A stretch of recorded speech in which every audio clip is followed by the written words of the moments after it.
मैं आज सुबह ओम सर से भी डिस्कस कर रहा था, क्योंकि आज का पेपर मैं सुबह देख रहा था, तो इट वॉज, पता नहीं, मेरे को ऐसा लग रहा है कि पेपर वॉज इजी, ठीक है, डुएबल पेपर है। अब यहां पर ओपिनियन ये आता है कि सर बाहर से बैठ करके तो देखने में आसान ही लगता है, ये बात आपकी बिल्कुल सही है। इसमें मैं बिल्कुल भी ये नहीं बोलूंगा कि भाई कि नहीं यार ऐसा नहीं है, लेकिन बात एग्जाम का टेम्परामेंट इज क्वाइट डिफरेंट, ठीक है।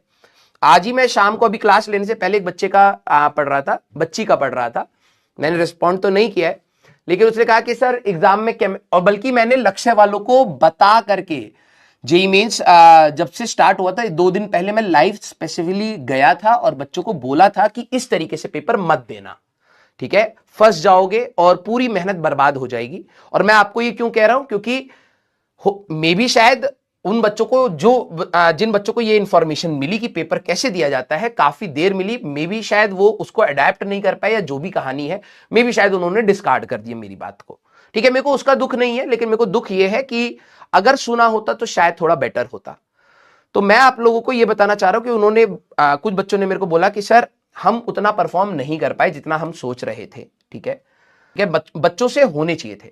तो ओम सर की एक बात आई कि सर अगर बच्चे ने पढ़ा होगा ना तो डेफिनेटली उससे हुए होंगे, और वो बच्चे जिससे हो जाते हैं वो आपको कभी आकर के रिटर्न बैक शायद उस रेशियो में ना बोले, ठीक है। हाँ, जिस दिन सिलेक्शन होगा उस दिन बोलते हैं कि सर आपके नोट से था, बहुत बहुत अच्छा भी लगता है, बच्चा भी खुश होता है, पेरेंट्स भी खुश होते हैं, तो अच्छा लगता है। लेकिन जब तक हम लोग रिजल्ट तक नहीं पहुंचते तब तक हमें वही बच्चे रीच आउट करते हैं जिनसे शायद कुछ गलतियां हो जाती हैं, ठीक है। अब उसका पेन मे भी शायद मैं आपको एक्सप्लेन नहीं कर पा रहा हूं, वो पेन मतलब दिमाग में ऐसा लग रहा है कि यार मतलब अगर उस तैयारी में मेरा 5% का कंट्रीब्यूशन था, ठीक है, मेजॉरिटी सारे टीचर्स का कंट्रीब्यूशन मिला ले तो 20% का कंट्रीब्यूशन बनता, क्योंकि बच्चे की ही तैयारी मेन है, ठीक है। टीचर्स आप किसी से भी कर लीजिए, थोड़ा बहुत अंतर आता है, ठीक है, लेकिन अगर आप तैयारी नहीं कर रहे तो कुछ नहीं हो रहा। तो मेरे को ऐसा लग रहा था कि भले ही मेरा वो 5% का ही कंट्रीब्यूशन हो, कहीं मैं तो नहीं चूक रहा था। फिर मेरे को लगा कि यार कि मैंने सारे सवाल के जो कंसेप्ट्स बताए हैं, क्वेश्चन गए भाड़ में। अगर मेरा काम सिखाने का था तो मैंने सिखाया है, और बच्चा अगर एग्जाम में नहीं कर पा रहा है तो मेरे को वो थोड़ा सा पेन दे रहा था। और मेरे को ये बात भी पूरी अच्छी तरीके से ओम सर की बात पूरी 100% श्योर हूं कि कई सारे बच्चों ने उन सवालों को देख करके खुशी जाहिर करी होगी। मे भी शायद अभी तक हमारे पास बात नहीं आई है, और हम अभी बच्चों को एग्जाम के टाइम पर कोई डिस्टर्बेंस भी क्रिएट नहीं करते हैं, फोन करके पूछें कि कैसा गया कैसा नहीं गया, क्योंकि ये बचकाना हरकत है। जो चीज हो गई हो गई, अब सीखने वाली बात है कि यहां से हम लोग क्या सीखें, है ना। तो अभी तक मैंने बच्चों को भी रीच आउट नहीं करा है, पूछा नहीं है कि यार कैसा गया कैसा नहीं गया, कितने सवाल बने कितने नहीं बने, कहां अटके, फिजिक्स दिक्कत दी गई, केमिस्ट्री दे गई, या फिर मैथ्स दे गई, क्या हुआ इशू। वो अब जब एक बार सारे शिफ्ट खत्म हो जाएंगे तब हम लोग बात करेंगे, और आप लोगों के साथ हम कम्युनिकेट भी करेंगे उस चीज को, क्योंकि वही सिनेरियो आप लोगों के साथ भी होना है। दुखद बात यह थी मेरे लिए कि मेरे को अभी तक जितने बच्चों ने रीच आउट करा है, मुझे ऐसा लग रहा था करना चाहिए था, ठीक है। मुझे नहीं पता आप लोगों में से कितने बच्चों ने जेईई मेंस के डिस्कशंस को देखा है, और अभी वैसे आपका समय बर्बाद होगा, देखने का कोई सेंस नहीं बनता है, क्योंकि अभी आपकी तैयारी पूरी नहीं है, आपने रिटेंशन, आप सवाल देखेंगे आपको अच्छा फील होएगा, लेकिन वही बात है एग्जाम का टेम्परामेंट और बाहर बैठ करके सवाल करने का या सीखने का सोचने का टेम्परामेंट बहुत अंतर होता है, ठीक है। मैं तो आपको यही कहूंगा कि जब आपके 11वीं के बोर्ड्स के मतलब स्कूल के एग्जाम खत्म हो जाए, तब आप सिर्फ 11वीं वाले का जो भी पार्ट है जेईई मेंस का, आप अपना अच्छे से रिवीजन करिए और उसको एज अ टेस्ट दे करके देखिए, टाइम बाउंड होकर के देखिए कि हाँ भाई 3 घंटे का पेपर था, 50% 11वीं 50% 12वीं, तो 1.5 घंटे में पूरे फिजिक्स केमिस्ट्री मैथ्स के पेपर मेरे को 1.5 घंटे में सॉल्व करके देखना है कि तब बनता है या नहीं बनता है ना। हमारा काम आपको सिखाने का है, और लिटरली बता रहा हूं उस पूरे प्रोसेस में मेरे को सोच करके ये लगा कि मे भी शायद बच्चों ने क्लास सीरियसली नहीं अटेंड करी। अगर करा होता तो फिजिक्स का पेपर बाहर से तो आसान लग रहा है, हाँ एग्जाम में हो सकता है कि आप 1-2 सवाल में अटक जाएं, जो चीज सवाल देखने में आसान लग रहा है हो सकता है उसके कैलकुलेशन में आप अटक जाएं, कंसेप्चुअली आप कहीं पर अटक जाएं, या फिर फॉर्मूले में आप अटक जाएं, ऐसा हो सकता है, स्वाभाविक है, ठीक है। लेकिन वो ऐसा नहीं होगा कि आपके 15 सवाल ऐसे हो रहे हैं या 25 सवाल के 25 आपके पूरे ऐसे डाउट में जा रहे हैं, नहीं, 1-2 सवाल में आपका डाउट जनरेट हो सकता है, 1-2 सवाल हो सकते हैं ट्रिकी हो, 1-2 सवाल हो सकते हो कठिन हो, लेकिन 15 का रेशियो जेईई मेंस में फिजिक्स के लिए इज अ नॉमिनल मैं बोलूंगा कि जो बच्चा कहीं ना कहीं जिसने 2 साल तमीज से तैयारी करी, अब तैयारी भी अलग अलग प्रकार की होती है, तमीज से तैयारी करी, वो आराम से कर सकता है, आराम से। ठीक है, इसमें कोई बोस्ट करने वाली बात नहीं है, यह आपका कर्तव्य है कि इतना तो आपको करके आना है। ठीक है, तो मैं आप सभी लोगों को एक बात बोलूंगा, जब अगले साल आप लोग जेईई मेंस का पेपर लिखेंगे तो आपके सामने भी कई ऐसे सवाल होंगे, कई ऐसी बातें होंगी जो क्लास में या तो सीरियस मोड में बोली गई होंगी या फिर मजाक के मोड में बोली गई होंगी, लेकिन वो बोली इसलिए गई थी कि आपके दिमाग में रहे। ठीक है, तो आपको अपनी क्लासेस को बहुत सीरियसली करना है। आप उसमें ये एक्सक्यूज नहीं बना सकते कि सर ये मेरे को ये दिक्कत थी इसलिए मैंने ये नहीं करा, उसको मैंने ये नहीं करा। ये एक्सक्यूजेस से काम नहीं चलेगा, क्योंकि समय बीत जाता है, जब आप एग्जाम में बैठेंगे वही सारी चीजें निकल करके आपके सामने आएंगी। क्योंकि अगर हम सारे टॉपिक्स को कवर कर रहे हैं तो कहीं ना कहीं कंसेप्ट्स की बात हम लोग आपके साथ डिस्कस कर रहे हैं। हाँ, कभी कभार डायरेक्ट फॉर्म में आपको सवाल दिख जाएगा, कभी कभार हो सकता है थोड़ा सा मॉडिफाइड फॉर्म में दिख जाएगा, लेकिन कंसेप्ट की बात आपसे for sure her teacher her batch में ऑल ओवर इंडिया सारी कोचिंग्स में कही जाती है। हाँ, इसका डिफरेंस होता है कि मैं एक टॉपिक पर हो सकता है 5 मिनट बोलूं या हो सकता है उसके ऊपर एक क्लास लगा दूं, है ना, अंतर यहां आ सकता है। लेकिन ऐसा नहीं होगा कि आपके सामने से टॉपिक नहीं गया हो। और जेईई मेंस का अगर मैं फिजिक्स की आपको मैं बात बोलूं, अगले साल अगर मान लीजिए लेवल थोड़ा आप भी करते हैं तब भी आप कंफर्टेबल जोन में होंगे फिजिक्स के लिए, ये श्योर बात है। क्योंकि जो भी पैटर्न चलता आ रहा है फिजिक्स का सालों से, उसमें ऐसा कोई एब्रप्ट चेंज नहीं हुआ है।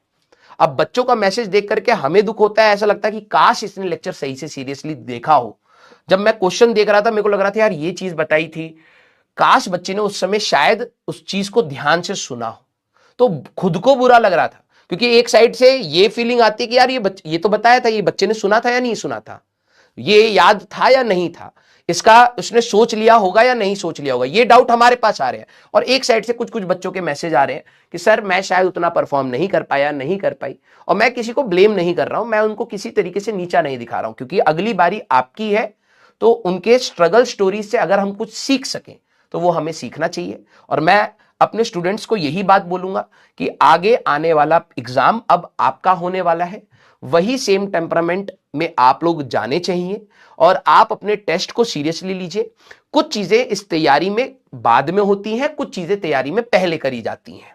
ठीक है, क्योंकि ये तैयारी बहुत लंबी तैयारी है। आप समझ पा रहे होंगे कि हम कितना सारी चीजों को रिटेन करने की कोशिश कर रहे हैं। फिजिक्स में इतनी सारी चीजें हो गई हैं, केमिस्ट्री में और है, मैथ्स में और है, और वो भी 11th एंड 12th दोनों का कंबाइन करके आपको याद रखना है। विद 12वीं क्लास में आपके प्रैक्टिकल्स होंगे, प्री बोर्ड्स होंगे, बोर्ड्स होंगे, स्कूल के प्रोजेक्ट्स होंगे एंड ऑल, वो चीजें भी मैनेज करनी है। तो it's not easy in that case, right. तो कोशिश करिएगा क्लास में आपको जितनी बातें बताई जा रही हैं उसको आप बहुत सीरियसली सुने। किसी भी टीचर से आप पढ़ें सीरियसली सुने, क्योंकि आपकी भलाई तभी है जब आप टीचर को ध्यान से सुनते हैं। और सिर्फ टीचर का कंट्रीब्यूशन आपको क्लियर होना चाहिए कि टीचर का कंट्रीब्यूशन क्या है। टीचर का कंट्रीब्यूशन है सिलेबस कंप्लीशन। हाँ, प्लस माइनस कुछ दिन हो सकते हैं, क्योंकि कभी कभार टीचर को लगता है यार ये टॉपिक शायद बच्चों को थोड़ा सा और आराम से समझाता हूं, क्योंकि अभी शायद ये नहीं पकड़ पा रहे उस टॉपिक को। तो कभी कभार समय हमें देना चाहिए, क्योंकि क्वालिटी तभी आएगी जब हम टाइमली चीजों को आराम से उसको खत्म करें, जल्दबाजी में खत्म ना करें। लेकिन क्या सिर्फ टीचर का ही रोल है, ये आपके दिमाग में क्लियर होना चाहिए। Majority role, 80% of the role is decided by you. आपको ही डिसाइड करना है कि आप कितना कंट्रीब्यूट करना चाहते हैं इस तैयारी में। ठीक है, और मैं आपको बता रहा हूं कि अगर आपने आने वाला, हो सकता है कई बच्चों ने यहां पर बहुत सारा बैकलॉग बनाया, बहुत सारे टॉपिक्स मिस करे, काफी सारी चीजें नुकसान में कर दी, लेकिन यहां से भी बोलो तो अभी आने वाले 4-5 महीने के बाद से भी अगर आप सुधर जाए, मैं बोलना नहीं चाहता हूं कि, मैं तो कहूंगा कि आप आज से ही अपनी चीजों को संभालने की कोशिश करिए। अभी भी संभालने की कोशिश करोगे तब भी बिखरेगा, क्योंकि बहुत है, बहुत कंटेंट है। आप अभी से सीरियस होंगे तब भी आपके कई सारे चैप्टर्स खराब होने वाले हैं, ये रियलिटी है। ठीक है, लेकिन अगर आप अभी से सीरियस नहीं होंगे तो अगर मान लो आप 2 चैप्टर खराब करने वाले थे, अब 5 हो जाएंगे। अगर आप आज सीरियस होंगे तो आप कुछ कंट्रोल मोड में जाएंगे, डैमेज कंट्रोल करेंगे। हाँ, कुछ चीजें छूटेंगी तब भी छूटेंगी, कुछ चीजें खराब होंगी, कुछ चीजें नहीं समझ आएंगे, and that is quite normal. सबका आईक्यू सेम नहीं होता है।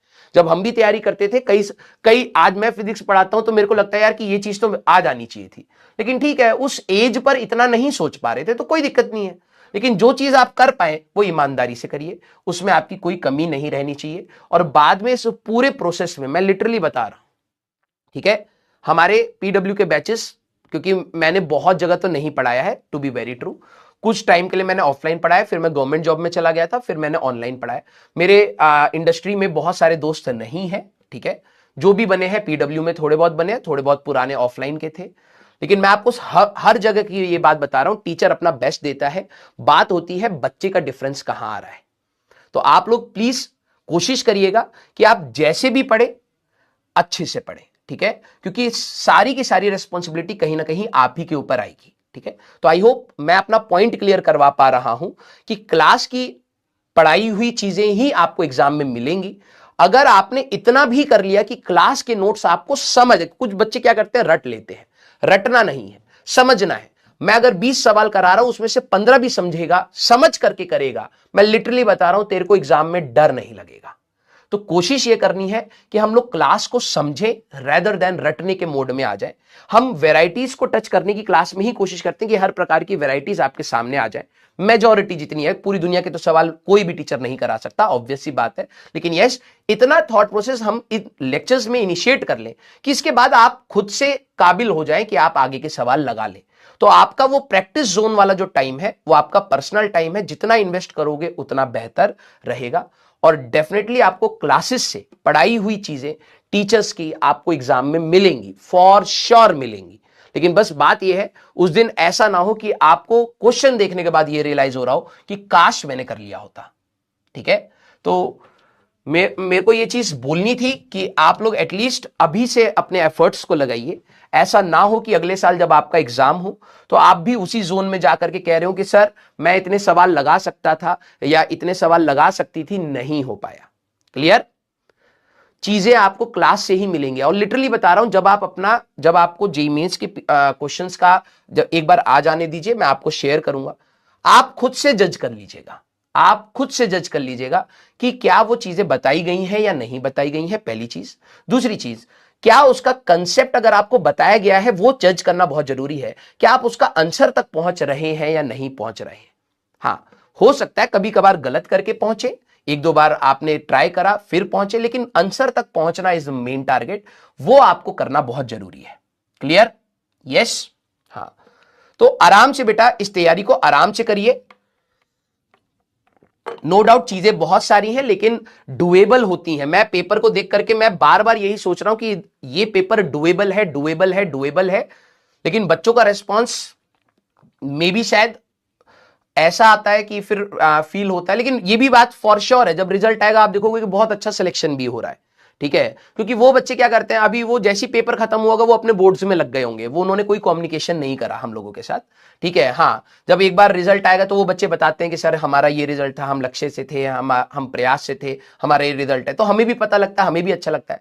लेकिन जो बच्चे थोड़े पैनिक करते हैं, एग्जाम देने के बाद खराब हो जाता है, वो नो डाउट पैनिक सिचुएशन में हमें कॉन्टेक्ट करते हैं, और हमें फर्स्ट फीलिंग वही आती है कि शायद पेपर जो हम बाहर से देख रहे हैं, ठीक है, और जो बच्चा फील कर रहा है, दोनों में अंतर है। और उसको हमें रिस्पेक्ट करना चाहिए, और हमें आपको उसके लिए तैयार करना चाहिए कि यार हो सकता है आप भी उस सिचुएशन में जाएं, तो आप ऐसा फील ना करें। उसके लिए क्या क्या तैयारी होती है कि आपको लर्निंग फेज पर बहुत आराम से करना है। लालच में पढ़ाई मत करिएगा, मैं आपसे बहुत रिक्वेस्ट कर रहा हूं। आपको 10 टॉपिक पढ़ाए गए, आपको 5-6 सवाल, 5-6 टॉपिक अच्छे से समझ आए, वो आपकी स्ट्रेंथ है, ना कि जो टॉपिक्स आप थोड़ा सा डगमगा गए हैं, वो आपकी स्ट्रेंथ है। समझ रहे हैं? तो जो आता है उस पर हमें कंसंट्रेट करके और उसको बेहतर बनाना है। क्लियर? प्रैक्टिस की कमी तो बेटा आपको हमेशा ही रहेगी, क्योंकि ये तैयारी में आप जितने सवाल लगाएंगे बेटा उतना ही स्ट्रेंथ फील करते रहेंगे, और आपको हमेशा लगेगा और चाहिए और चाहिए और चाहिए। तो कोई लिमिट नहीं है, आप बस अपने समय को पर्याप्त रूप से यूज करिए, यही आपका बेस्ट है। जैसे मैं बच्चों को कहता हूं कि कोई बेस्ट टाइम टेबल आप लोगों की तैयारी के लिए नहीं है। कुछ बच्चे कहते हैं सर क्या टाइम टेबल, कोई टाइम टेबल नहीं है भाई। जब आपको एक दिन में यह लगे कि आप इससे ज्यादा नहीं पढ़ सकते थे, वो आपका बेस्ट टाइम टेबल है। जिस दिन आपको यह लगा कि मैं और पढ़ सकता था, मैं काम चोरी कर गया और अब मैं सोने जा रहा हूं, दैट मींस आपने दिन को अच्छे से यूटिलाइज नहीं करा, आपका टाइम टेबल खराब था, सीधी सी बात है। तो आपका आने वाला समय पूरा पर्याप्त रूप से समय को यूज करिएगा, ठीक है।